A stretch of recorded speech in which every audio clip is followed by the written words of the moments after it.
Welcome back, history fans.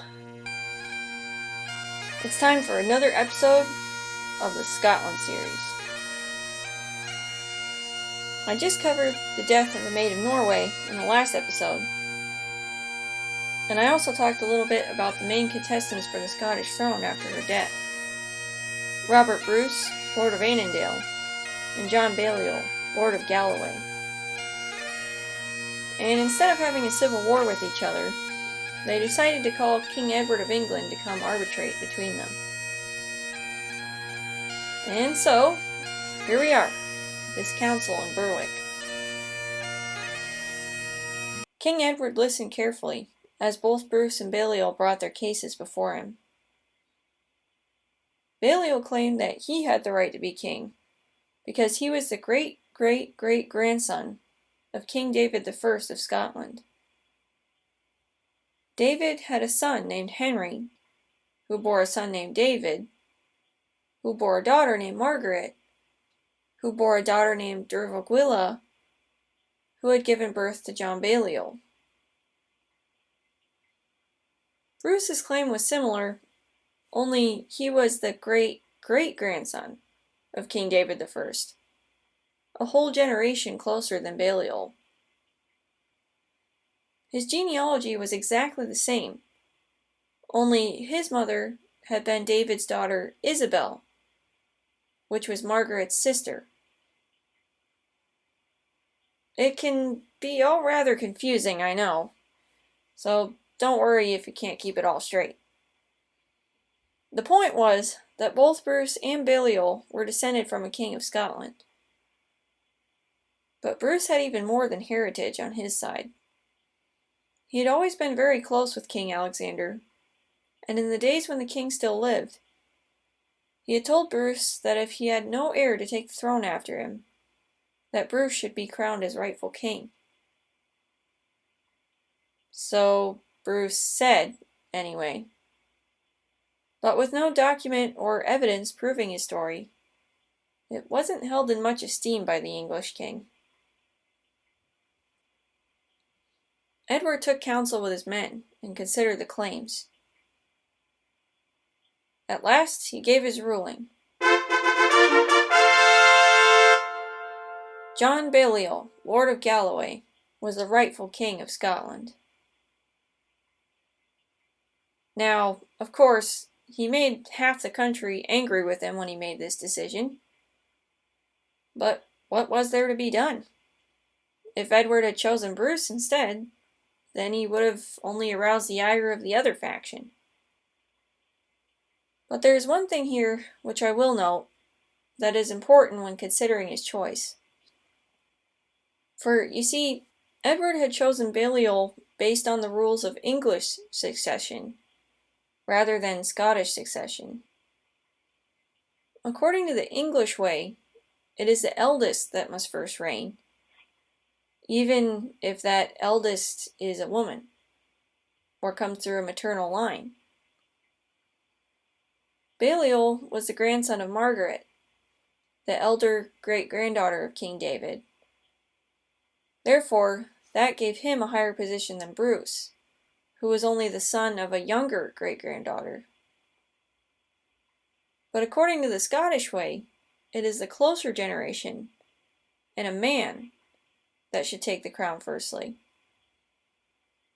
Under that system, Bruce should have been chosen, because he was a man, and an entire generation closer to the king. There are those who say that Edward only chose Balliol because he was of weaker character than Bruce, and was therefore easier to manipulate. And perhaps they're correct, but I tend to believe that Edward made his choice based upon the rules of English succession, rather than the Scottish ones. But I won't further belabor that point. The short of it is that John Balliol was crowned as King of Scotland. Right away, the trouble began. Not with Bruce, or any of the other claimants for the crown, but with Edward. You see, the Scots had expected that the English king would just go back to minding his own business after the matter of their king was settled. But this wasn't the case at all. Edward began to interfere with nearly everything Balliol did as king. If he didn't like anything that Balliol did or said, he changed it, or made him do something different. It was all as if Balliol were nothing more than a puppet in the hands of King Edward. Of course, Balliol didn't like being used as a puppet. He argued with Edward and complained that he was treating him unfairly. He went so far as to file a formal court case against Edward. But Edward refused to hear him as an equal. He referred the case to a lower court, clearly showing that he thought Balliol was just an underling of his. Edward was still, in effect, the Lord Paramount of Scotland. Not only this, but Edward also demanded that Scotland must send both men and money to help with the war he was fighting in France. This was simply too much for Balliol. After nearly 4 years of this indecent treatment, he decided to shake off the chains of the English king. Instead of sending men and money to Edward, he made an alliance with France, promising to help them in the war instead. The Scots eagerly responded to the boldness of their king, rallying together and making an attack, albeit an unsuccessful one, upon Carlisle. Even now, England has nearly 11 times the population of Scotland, many more natural resources, and much more money. This alone was enough to make her a difficult enemy to challenge. But with Edward in power, this was greatly multiplied. You see, Edward could be soft-spoken when it worked to his advantage. But woe to the man who incurred his anger. Armies were sent to Scotland at once to punish Balliol's rebellion. Berwick was his first target, being Scotland's largest, most profitable port, besides being close at hand to the border. William Douglas held the castle there bravely before their advance, but it fell at the last, after which not only the garrison, but thousands of the town's inhabitants were murdered. It was a dreadful, savage act. Edward was determined to teach the Scots a lesson and intimidate them with his ferocious power. The effect was quite the contrary. Balliol sent a message to Edward, defying him to his face. Nearly every powerful noble in Scotland rallied behind Balliol to challenge Edward openly to battle. They met at East Lothian, both sides eager to meet the fray. It was a brave show the Scots made, but all their courage was lost in a simple blunder. Their eagerness had been too great, and they had charged too soon, leaving them in bad disarray to meet the countercharge of the English. Not a great many men died in that Battle of Dunbar, but more than 100 knights and nobles were captured. These were thrown into prison until they should swear to accept Edward as their overlord. Balliol fled, and the resistance continued in small ways, but it was of no use. Edward hounded Balliol all the way to Perth, where he sent him a message calling for peace. And with that, all the fight went out of Balliol. He surrendered. His kingship was literally ripped away from him.